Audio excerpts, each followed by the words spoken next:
The story of Russia began with the Vikings. Warriors from the north were moving east. In 862, Rurik arrived in Novgorod, and the foundations of the Russian state were laid. In the 9th century, Viking traders and warriors from the north began descending into the rivers of Eastern Europe.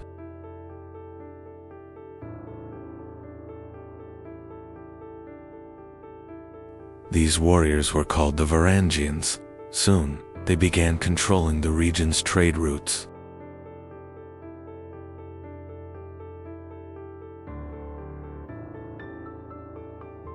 According to legend, the Slavic tribes invited the Viking leader Rurik to bring order to the region.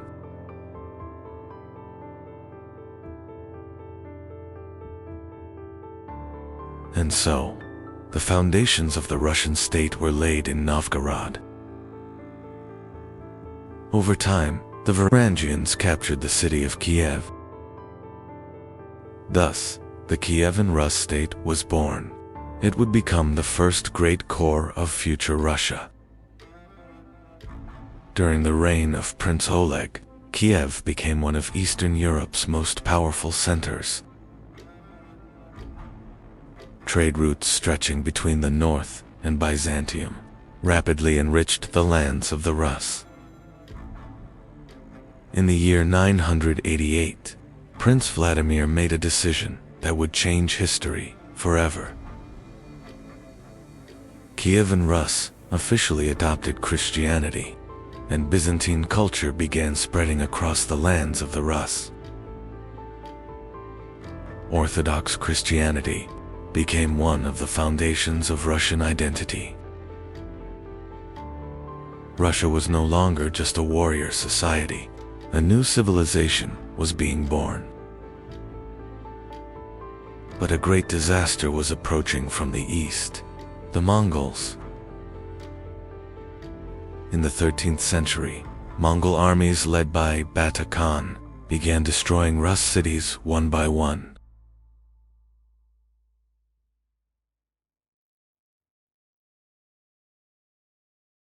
Kiev fell, cities were burned, the people were massacred. The Rus principalities were now under the rule of the Golden Horde, and Russia had entered a long dark age. But the Rus principalities did not disappear completely. Moscow slowly began gaining power. The princes of Moscow cooperated with the Mongols while surpassing their rivals. In 1380, Dmitry Donskoy launched a great resistance against the Mongols.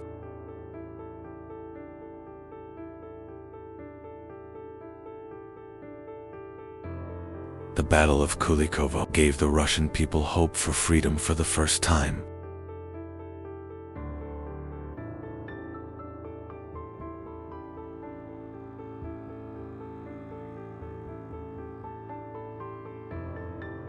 By the 15th century, Moscow was no longer just a principality. A new power was rising. Ivan III refused to pay tribute to the Golden Horde.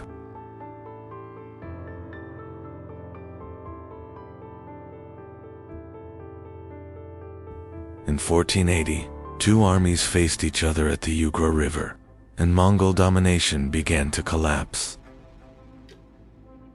Moscow had now become the new center of the Russian world. In 1547, Ivan IV declared himself Tsar. This title symbolized Russia's transformation into an empire. But Ivan's rule became increasingly brutal. Fear became a tool to rule Russia. At the same time, Russia began a massive expansion into Siberia.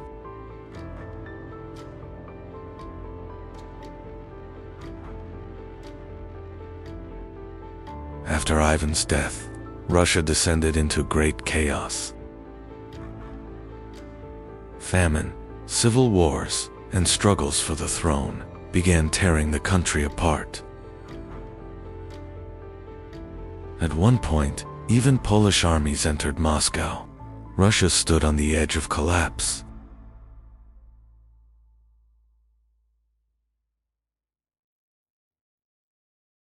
But the people rose once again, and Russia was preparing for the rise of a new dynasty. In 1613, the Romanov dynasty rose to the Russian throne. The new dynasty tried to end years of chaos. During the Romanov era, Russia began expanding once again. The endless lands of Siberia would change the future of the Russian Empire. During the early years of the Romanov dynasty, Russia slowly began rising again. Years of war and famine had devastated the country.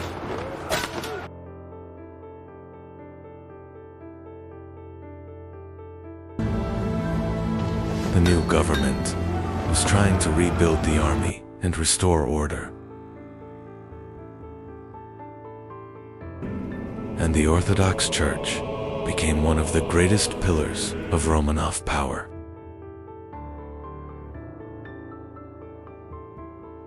In 17th century Russia, religion was more than just belief.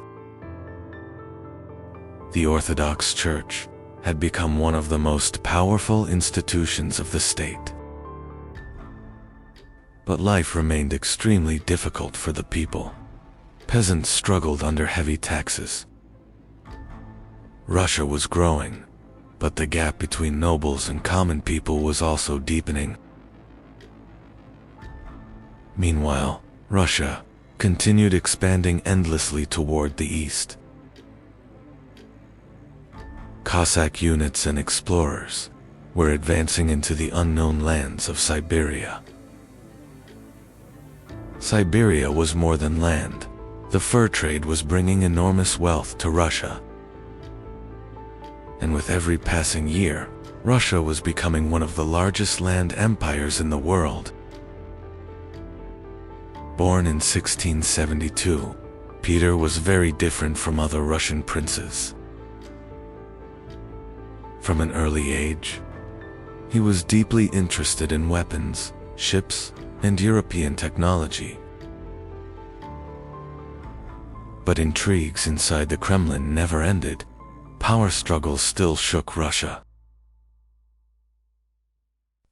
Peter had already begun, dreaming about the wars of the future.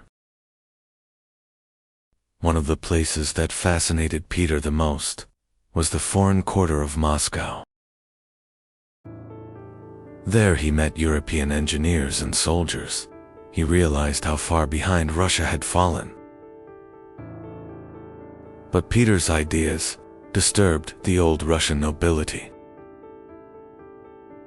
Peter's dream was clear: to turn Russia into one of Europe's great powers.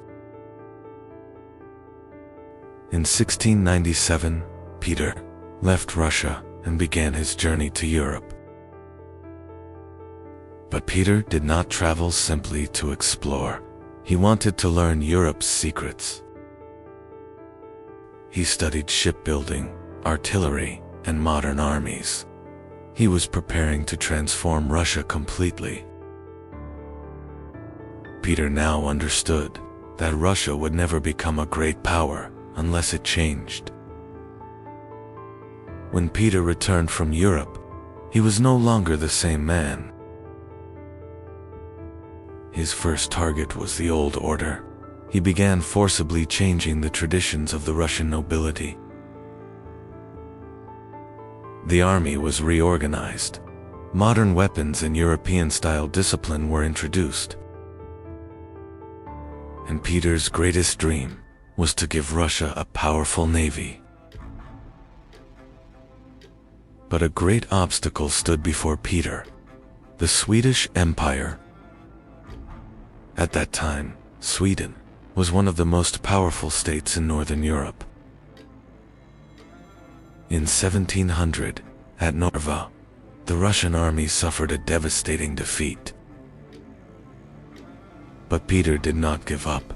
This defeat would make Russia even stronger. After the defeat at Narva, Peter began rebuilding the Russian army from top to bottom. New cannons were forged, new weapons were produced, and for the first time in Russian history, a true war navy began to rise. Peter was no longer just a Tsar, he was becoming the architect of a new Russian empire. In 1703, Peter decided to build a new city on the Baltic coast. This city would become Russia's gateway to Europe. But St. Petersburg rose through great suffering. Thousands died during its construction. And before long, Russia's new heart had been born. In 1709, Russia and Sweden faced each other in one final great battle. King Charles XII of Sweden led one of Europe's most feared armies.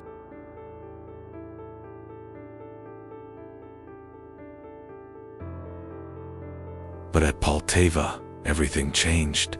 The Russian army achieved one of the greatest victories in its history.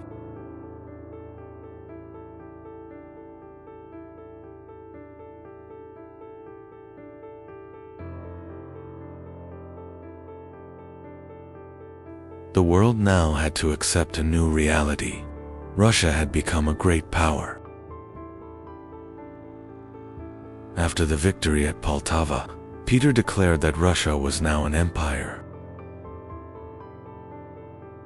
Russia was changing rapidly. European influence had spread throughout the royal court. New schools were opened. Science, engineering, and the navy were strengthened. Peter's dream had come true. Russia was now one of the world's great powers. What once began as small Viking principalities had become a vast empire. Russia's rise was only just beginning.